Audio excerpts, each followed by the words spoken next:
안녕하세요. 이원재입니다. 8월 22일 금요일 이원재 끝내주는 경제 라이브 시작하겠습니다.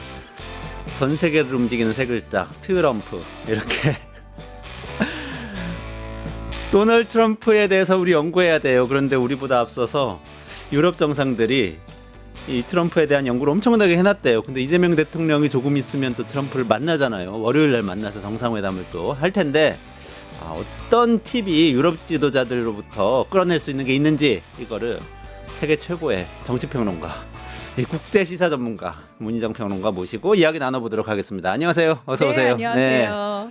네. 그래서 그 유럽 정상들이 어떻게 하고 있는지를 연구를 하신 거잖아요. 유럽 정상들은 트럼프를 어떻게 연구하고 있는지를 연구를 하신 문희정 평론가님.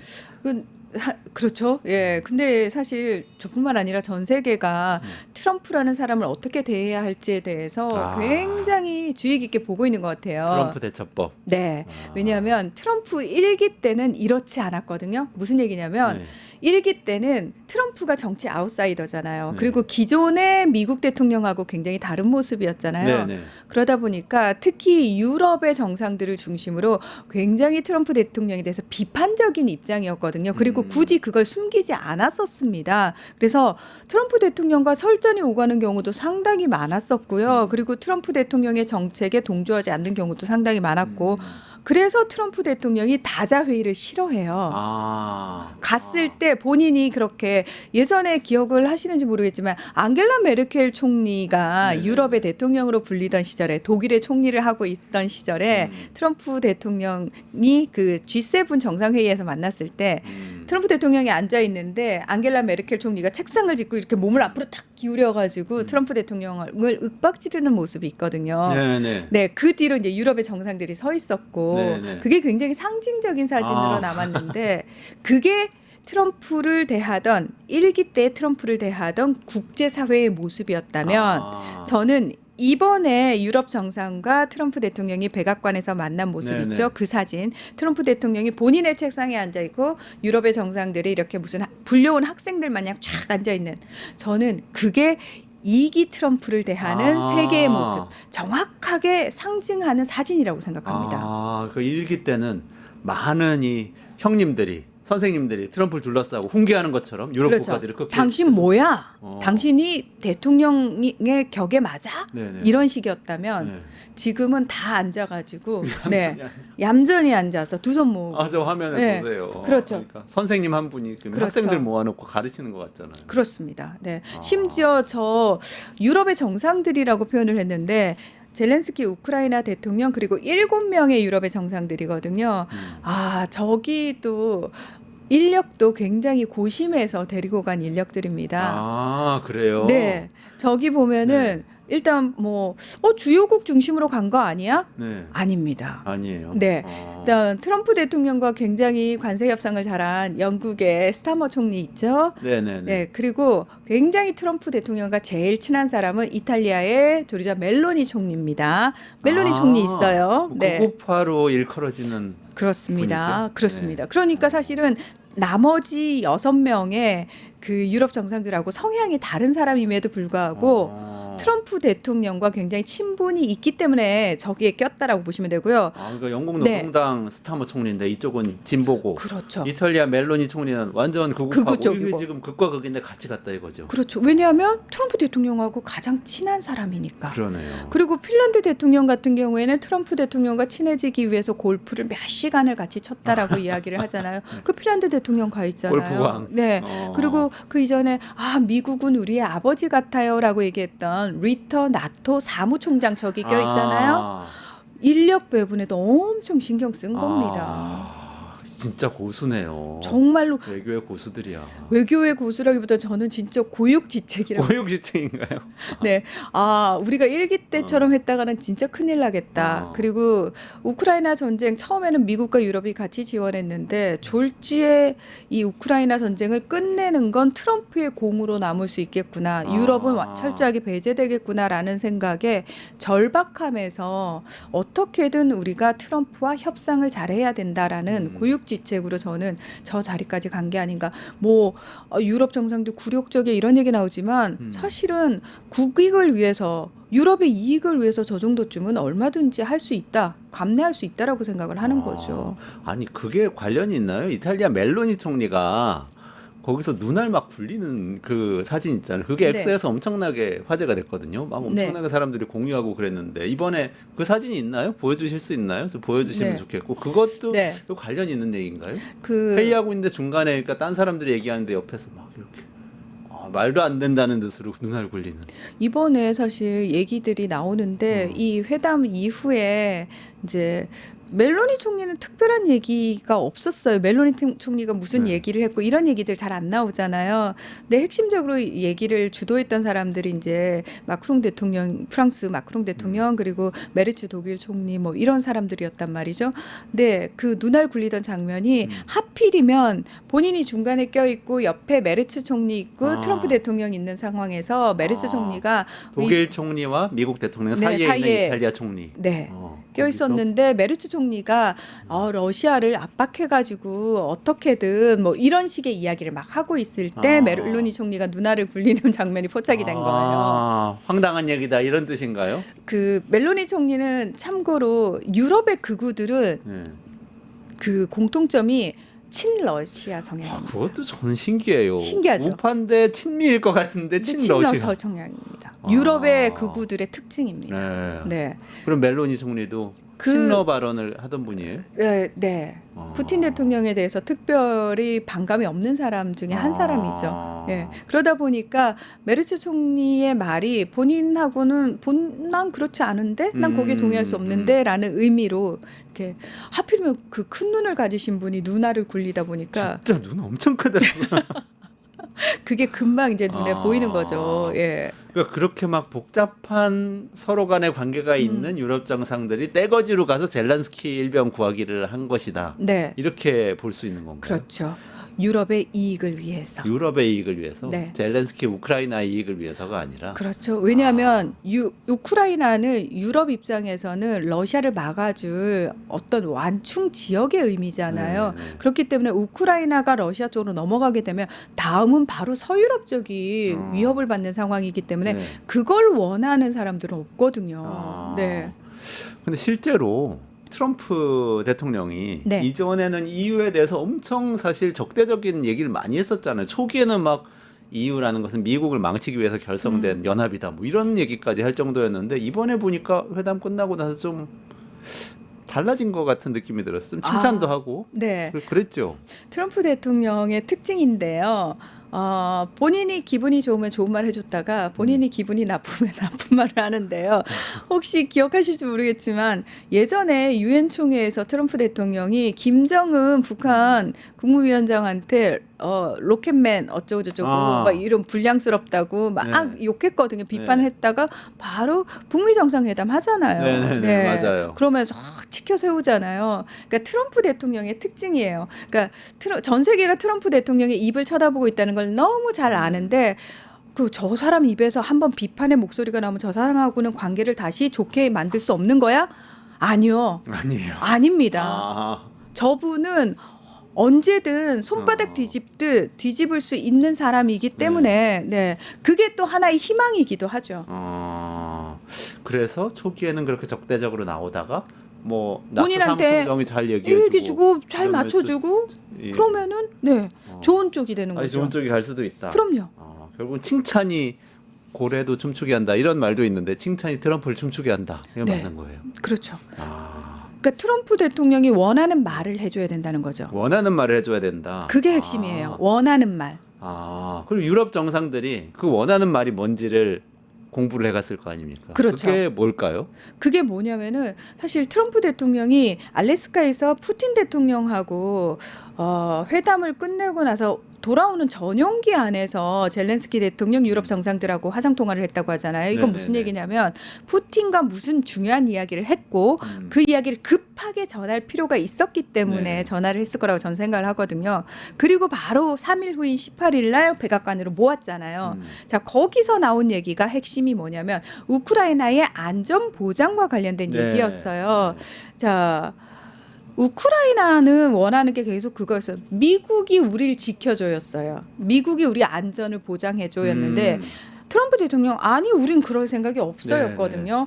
자, 근데 이제 유럽이 자발적으로 의제 연합이라고 구성을 해가지고 우리가 우크라이나 안전 보장을 담보해줄 수 있어라는 식으로 이야기를 하잖아요. 자, 거기에 대해서 트럼프 대통령이 푸틴 대통령하고 이야기를 한 것 같아요. 그래서 영토와 관련된 얘기는 논의에서 뺐어요. 네. 이거는 트럼프 대통령도 하기 껄끄러운 얘기고 우크라이나나 유럽 입장에서도 껄끄러운 얘기니까 그 부분은 빼고 돈바스 지역을 뭐 네. 떼주니 많이 뭐 이 얘기는 안 했다. 왜냐하면은 젤렌스키 대통령이 딱 그 얘기를 하잖아요. 아, 그 영토 문제는 푸틴과 내가 만나서 할 얘기야라고 얘기를 하고 오케이 내가 할 얘기는 자. 종전 이후에 안전 보장에 대해서 어떻게 할 거야? 그러니까 유럽 측이 우리가 그럼 주로 하겠다. 근데 미국 측에서 좀 지원을 해줬으면 좋겠다. 그게 트럼프 대통령 입장에서는 우리 그 정도는 해줄 수 있어. 단 전제 조건이 있죠. 네. 우크라이나도 그렇고 유럽도 그렇고 그 우크라이나 안전 보장을 누구의 무기로 미국의 무기를 많이 사서 미국의 무기를 많이 사서 네. 예, 그게 이제 가로 안에 들어 있는 말이죠. 아, 네. 지금 트럼프 대통령의 가장 큰 관심은 무역 적자를 줄이고 그럼요. 재정 적자 줄여가지고 뭔가 이거 가지고 그치적으로 그럼요. 국민들에게 지지를 받아야 되는 그게 네. 있으니까. 1기 때 트럼프 대통령은 훨씬 더 노골적이었어요. 그 다른 나라를 갈 때마다 무기 얼마나치 살 거예요? 라고 항상 그것부터 얘기를 했었거든요. 그래서 많이 산다고 하면 그 나라를 가지고 네. 많이 안 산다 그러면은 안 갔거든요. 그래서 이번에도 사실은 똑같습니다. 트럼프 대통령은 우리가 트럼프 대통령이 원하는 걸 해줄게요라고 하는 말이 나오는 것 자체만 듣고 싶어 하는 거죠. 원하는 걸 해주겠다. 그 네. 내용은 이번 협상에서는 어찌됐든 우크라이나 안전보장에서 유럽이 주도적인 역할을 할 것이다라는 네. 거하고 미국 무기를 사서 할 것이다. 그렇죠. 그러니까 조금만 미국에는 와서 부담이 좋아. 안 되잖아요. 그렇게 얘기를 했다는 거죠. 그렇죠. 그러면 좀 그게 성공적이었다고 보세요? 네, 저는 많이. 네. 젤렌스키 대통령 옷 이야기 있잖아요. 네. 첫 번째 그 젤렌스키 트럼프 회담했을 때 그 옷이 왜 군복 입고 왔냐 정장 안 입고 오고 이 얘기 가지고 엄청 또 시비가 붙었었잖아요. 이번엔 그 얘기는 없었죠. 네. 자, 그때 사실 2월 28일이었거든요. 그때 트럼프 대통령의 최측근들이 젤렌스키 우크라이나 대통령한테 미리 언지를 줬대요. 그러니까 젤렌스키 대통령이 전쟁 시작 이후로 계속 군복을 입었던 이유는 지금 나라의 상황이 비상 상황이라는 거를 좀 대외적으로 상징적으로 네. 보여주기 위한 거였고 내가 양복을 입는 날 우크라이나의 평화가 담보가 되면 내가 양복을 입겠다. 전쟁이 끝났다는 의미로. 자, 트럼프 대통령은 본인이 전쟁을 너무 끝내고 싶어 한 사람이었잖아요. 젤렌스키 대통령을 부르면서 야, 양복 입고 와라. 내가 전쟁을 끝내는 것처럼 그렇게 탁 상징적으로 분위기를 만들어줬으면 좋겠다 이랬는데 젤렌스키 대통령이 그 말을 일단 안 들은 겁니다. 그리고 주변에서 몇 번이나 당부를 했대요. 트럼프 대통령이 도발하더라도 절대 거기에 맞대응하지 마시라고 얘기를 했는데 젤렌스키 대통령이 그걸 참지 못하고 그 도발에 넘어가 버린 거죠. 자, 근데 이번에는 보셨다시피 뭐 완전한 정장은 아니어도 군복은 일단 벗은 느낌이 있어요. 네. 재킷을 입었잖아요. 네. 그러니까 아니나 다를까 트럼프 대통령이 아유 오늘 옷 좋네라고 얘기하잖아요. 예. 그걸 그것 생각을 자체가- 하고 마음에 두고 있었다는 얘기네요, 결국은. 그럼요. 자기가 그러니까 어떻게 입으라고 얘기했는데 저 사람이 말 안 들었었어. 그렇죠. 이번에는 제가 당신의 이야기를 충분히 귀담아 들을 준비가 되어 있습니다라는 걸 의상으로 보여준 거죠. 젤렌스키 대통령이. 이재명 대통령이 트럼프를 이 며칠 뒤에 만날 생각을 하니까 이게 네. 여러 가지가 어렵다 이런 생각이 드는데 네. 왜? 근데 저는 사실 많은 분들이 지금 유럽 정상들이 일단 가장 최근에 만났으니까 네. 그들이 어떻게 했나를 보는데 잘 생각해 보시면은 전 세계가 트럼프와 싸우고 있을 때 유일하게 트럼프와 가장 관계가 좋았던 분이 계세요. 네, 누구죠? 우리나라의 문재인 대통령이요.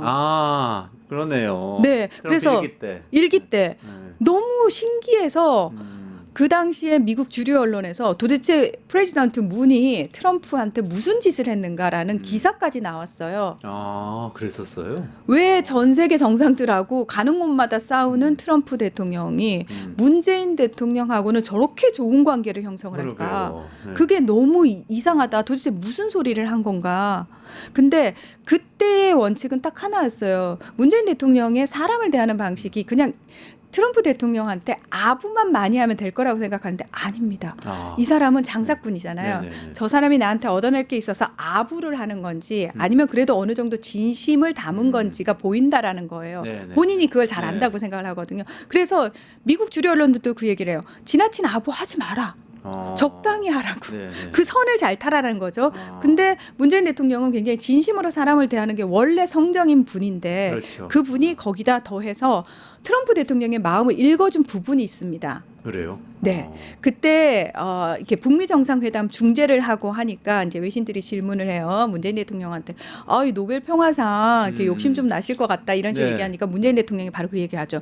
저희는 한반도의 평화만 가져오면 되고 노벨 평화상은 트럼프 대통령이 받으셔야 한다. 그렇게 얘기했었나요? 네. 그거 뭐 아부 중에 아부인데. 근데 저 노벨 그죠? 평화상이라는 엄청, 얘기를 문재인 대통령이 처음으로 입 밖으로 공식적으로 꺼냈는데 트럼프 대통령은 내심 그거에 욕심을 내고 있었던 사람인데 그 얘기를 해준 유일한 국가 정상이 문재인 대통령이었어요. 왜냐하면 모든 국가가 다 자기를 비난하고 비판할 때잖아요. 근데 문재인 대통령은 그렇게 표현을 안 했거든요. 트럼프 대통령은 일기 때부터 오바마가 노벨 평화상을 받았는데 왜 내가 안 돼? 맞아요. 일기 때 트럼프의 기조는 그거였어요. 노 바이든, 노 오바마, 낫 오바마. 오바마 거 다 뒤집어 엎는다 했거든요. 그리고 엄청 티격태격했죠. 그렇습니다. 서로 비판하면서. 그렇습니다. 자, 2기 때는 노 바이든, 낫 바이든. 바이든이 한 거 다 뒤집어 엎을 거야. 그러면서 지금은 더 노골적으로 노벨 평화상에 대한 얘기를 본인이 하고 있잖아요. 네. 내가 지금 6개의 분쟁을 중재시켜가지고 평화를 가져왔는데 이만하면 노벨 평화상 줄 법도 하지 않아요? 라는 얘기를 본인이 대놓고 하잖아요. 네. 근데 아무도 트럼프 대통령의 마음을 읽어주려 하지 않을 때 문재인 대통령이 읽어줬다라는 거죠. 그러면은 이재명 대통령도 예컨대 한반도 비핵화하면 노벨 평화상 타실 수 있습니다. 제가 밀어드릴게요. 이런 얘기를 할 수도 있겠네요. 그 얘기는 그런 팁을 이재명 대통령께서 민주당 대표 시절에 먼저 하셨습니다. 그랬었어요. 네. 트럼프 대통령이 딱 취임할 즈음에 이재명 대표께서 먼저 그 얘기를 하셨습니다. 공개적으로 해서. 네. 그러면 알고 있겠네요. 다 알고 대통령도. 있죠. 그거 알고 있죠. 예. 자기 칭찬하는데 그렇게 민감한 사람이.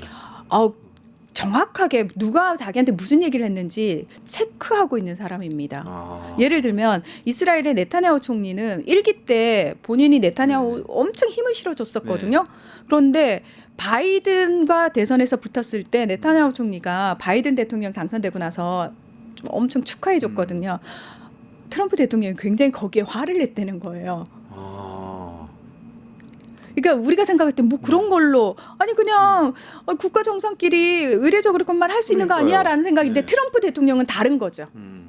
그걸 기억하고 있다가 네타냐후 총리한테 굉장히 그 부분에 대해서 기분 나쁜 이야기를 했다고 합니다. 그렇군요. 훈민정음님, 김미양님 감사합니다. 네, 댓글 많이 주시고요. 부동산 재벌 출신이잖아요, 트럼프 대통령이. 그래서 노벨 평화상도 굉장히 좋은 키워드인데 부동산 용어로 잘 설명해야 된다 이렇게 얘기하는 사람들도 있어요. 그런 게 진짜 좀 있나요?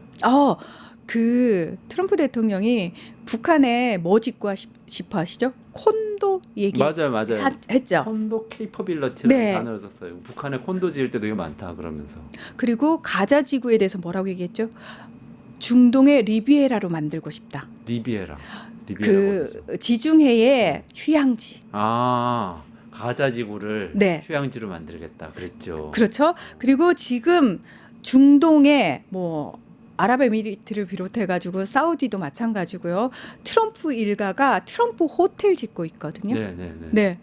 자, 트럼프 대통령한테 설명을 할 때 우크라이나의 돈바스가 중요한 지역입니다라고 설명을 하지 않았다는 거예요. 유럽 정상들이. 우크라이나에 있어서 미국의 플로리다 주와 같은 곳입니다라고 설명을 했다는 거예요. 그렇게 설명을 했다고요? 네. 플로리다는 가장 이 미국 사람들이 은퇴하면 가고 싶어하는 휴양지잖아요. 그렇죠. 그리고 굉장히 아름다운 곳이기도 하고 본인 트럼프 대통령한테 플로리다 주는 마라로그 리조트가 있는 굉장히 중요한 곳이잖아요. 리조트 갖고 있고. 그 정도의 중요성이 있다고 얘기를 한 거죠. 그러니까 그런 식의 표현들. 네. 그러니까 트럼프 대통령은 부동산 사업가니까 실질적인 구체적인 어떤 사업의 내용적으로 설명을 하게 되면은 훨씬 더 이해가 빠르다라는 겁니다. 아, 그러네요. 북한이 비핵화되면 노벨 평화상 탈 수 있고 북한을 제대로 개발한다면 이 말하라고 못지않은 리조트를 지을 수 있다는 그 본인도 이미 그 생각하고 있지 않습니까? 그런 것 같아요. 네. 아, 그런 것들이 굉장히 매력적으로 느껴지는 거죠. 근데 먹히는구나. 그러니까 김정은 위원장에 대해서 굉장히 호의적이잖아요. 네. 네. 근데 어떻게 보면 그런 면도 있지만 트럼프 대통령은 갑자기 뭔가 협박하는 것 같은 언어를 쓸 때도 많이 있잖아요. 그리고 분명히 동맹국인데 네. 아닌 것처럼 얘기를 한다든지 뭐 이런 경우들이 있는데 그렇게 훅 들어오고 이런 것도 아. 그분 특징이죠. 네, 특징이 뭐냐면은 우리가 흔히 이제 동맹이라고 얘기할 때는 민주주의 이념, 가치, 이런 인권 이런 측면에 있어서 그런 것들을 공유하는 이런 게 전제가 돼 있잖아요. 트럼프 대통령은 그런 단어 자체에 별로 관심이 없습니다. 무슨 얘기냐면 이 사람한테는 실질적이고 구체적이고 이런 단어들이 와 닿는다라는 거예요. 그 전에 얘기하는 어떤 민주주의의 가치, 인권의 가치 이런 것들이 트럼프 대통령한테는 그냥 하품나는 소리일 뿐이라는 거죠. 그런 것들로 이야기하는 게 의미가 없어요. 그런 것들로 맺어진 동맹이 무슨 의미가 있어? 동맹이라는 이름으로 미국 착취했잖아라고 표현을 하시잖아요. 유럽이라는 나라가 미국을 아주 망하게 하려고 쭉 뽑아먹으려고 만들어진 거잖아. 이렇게 표현을 하시는 분이잖아요. 대서양 동맹이라는 것 자체가 그분한테는 큰 의미가 없는 겁니다. 뭐 가치 민주주의를 지키고 자유를 지키고 이런 건 중요한 게 아니고 아니 지금 우리가 적자 보고 있는데 무슨 동맹은 동맹이야 뭐 이런 거라는 거죠. 그렇죠. 그러니까 트럼프 대통령한테 중요한 건 아니 거기는 독재 국가잖아요. 거기는 민주주의 국가가 아니잖아요라는 건 아무 의미가 없습니다. 우리 생각에는 당연히 러시아와 우크라이나가 싸우면 러시아가 먼저 침공한 나쁜 나라, 게다가 푸틴은 독재자. 우리는 이 시선에서 바라보니까 당연히 우크라이나의 유리한 방향으로 전쟁이 끝나야 되는 게 너무 당연한 거잖아요. 네. 그러나 트럼프 대통령 입장에서는 우크라이나나 러시아나 미국 쪽에 어느 쪽이 더 도움이 될까? 오로지 딱 그 기준에서 본다는 거죠. 거래적인 리더십, 뭐 경영학에서는 그렇게 얘기도 하는데 비슷한 것 같아요. 그렇습니다. 네. 이거 다른 얘기 하나만 좀 여쭤볼게요. 트럼프 얘기 정말 재밌는데 계속해서 업데이트될 거니까 정상회담 뒤에도 한번 분석해 주시면 좋을 것 같네요. 네. 뉴욕시에서 지금 네. 그 뉴욕에서 굉장히 큰 일이 벌어진 것 같은데 민주당의 시장 후보가 네. 사회주의자가 됐다. 네. 이런 얘기가 지금 있잖아요. 맘디니 얘기죠. 네, 조란 맘디니 얘긴데 자, 이분은 스스로를 민주적 사회주의자라고 이야기를 하고 있어요. 11월에 이제 뉴욕 시장 선거가 있는데 자, 민주당 내에서 쿠오모라고 하는 걸출한 유명한 정치인이 있는데 경선에서 그 사람 그리고 현재 시장을 꺾고 이 사람이 돌풍을 일으켰다라는 거거든요. 그럼 이 사람의 공약이 어떤 거길래 도대체 사회주의자라고 이야기를 하느냐? 일단 뉴욕 하면은 살인적인 부동산 임대료로 유명하잖아요. 그래서 임대료 동결하겠다. 최저임금 2배 이상 인상하겠다. 부유세를 신설하겠다. 무상 대중교통을 만들겠다. 무상 보육을 확대하겠다. 서민층과 노동자를 우선시하는 정책을 펼치겠다. 사회주의자까지는 아닌 것 같은데 어쨌든 복지를 엄청나게 강화를 하자는 뭐 네. 굉장히 유럽식 사고 갖고 있는 분인 것 같네요. 그렇죠. 예. 스웨덴처럼 하겠다 뭐 이런 것 같은 느낌인데요. 근데 이제 지금 트럼프가 대통령인 상황에서 보면은 네, 엄청 싫어하는 내용이잖아요. 그런데 이것도 되게 역설적인 게 뭔지 아세요? 트럼프는 뉴욕이라는 곳에 본인이 트럼프 타워가 있고 거기서 부동산 사업을 크게 했었기 그렇죠. 때문에 뉴욕 출신이죠. 그렇죠. 그래서 뉴욕에 대한 애정이 어마무시한 사람이잖아요. 근데 아이러니하게도 뉴욕이라는 곳은 민주당 지지세가 굉장히 강한 곳이잖아요. 자, 그래서 트럼프 대통령의 고민은 뭐냐면 지금 맘담님과 되면은 진짜 이거 큰일 나는 거 아니야라는 고민을 할 법도 하잖아요. 그래서 쿠오모를 밀어야 되나? 라는 생각까지 한다는 거예요. 자, 그런데 되게 아이러니한 게 뭐냐면 정작 이런 사회주의적인 거 뭔가 규제가 들어가고 통제가 들어가는 걸 싫어하는 사람이 정작 지금 국가 자본주의적 성향을 보이고 있다는 거예요. 이게 되게 아이러니한 부분이에요. 뭐 인텔에 이 보조금 주면서 지분 가져가겠다 뭐 이런 얘기하는 게 좀 그런 면이 있는 거죠. 그렇죠. 그런 보도가 실제로 나오고 있죠. 실제로 월스트리트 지금 저널 나오고 같은데. 있습니다. 네. 네, 나오고 있고 그다음에 그 엔디비아한테 그래 중국에 수출하게 해줄 테니까 거기서 얻은 이익의 15%는 국가에 내. 그게 진짜 이상한 지구상에 존재하지 않는 제도인데 그렇죠. 그렇죠. 수출하는 기업한테 세금 받는 거는 없잖아요. 근데 이게- 엔비디아 수출할 때 네. 세금 받겠다고 그러는 거죠. 그러니까 얘 국가에 보조금 받으니까 국가가 허락해줬으니까 너 가능한 거 아니야? 그러면 국가에 돈을 내야지라고 이야기를 하고 있잖아요. 네. 그러니까 이게 모순이라는 거예요. 그럼 모순적인 문제적 인간이 바로 트럼프 대통령입니다. 네. 그러니까 내로남불인 거죠, 전형적인. 네. 근데 그럼 그게 정말 미국의 이익을 위해서냐? 제가 봤을 때는 트럼프는 비유하자면 태양왕이라고 불리던 루이 14세하고 가장 비슷한 것 같습니다. 프랑스의 네, 지미국 국가다. 아 비슷한 것 같기도 하네요. 저는 굉장히 비슷하다고 생각을 합니다. 트럼프 대통령은 지금 아들들이 굉장히 물밑에서 바빠요. 왜 바쁘냐면은 다른 나라하고 아버지가 지금 외교를 하잖아요. 그 외교의 물밑에서는 트럼프 대통령과 친해지기 위해서 또는 트럼프 대통령과 협상을 잘 하기 위해서 그 아들들과 사업적으로 엄청나게 협력을 합니다. 사업적인 이득을 줍니다. 그래서 실제로 트럼프 대통령이 취임한 지 이제 겨우 7개월, 8개월밖에 안 됐잖아요. 이 사이에 트럼프 일가의 재산이 어마무시하게 늘었다는 얘기가 나오고 있거든요.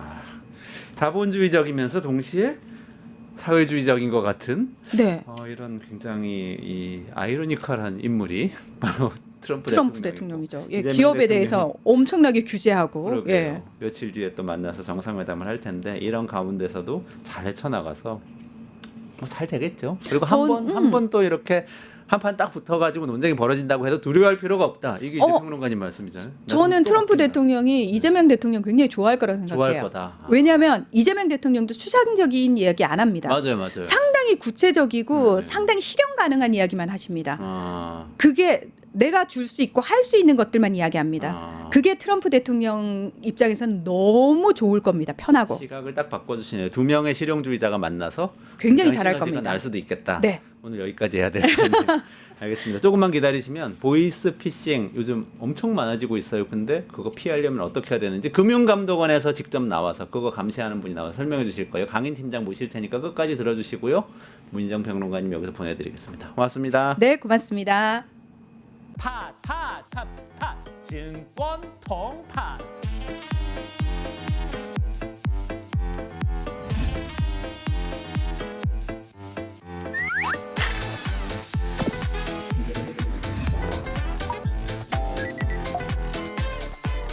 매일 낮 12시에 많은 참여 바랍니다.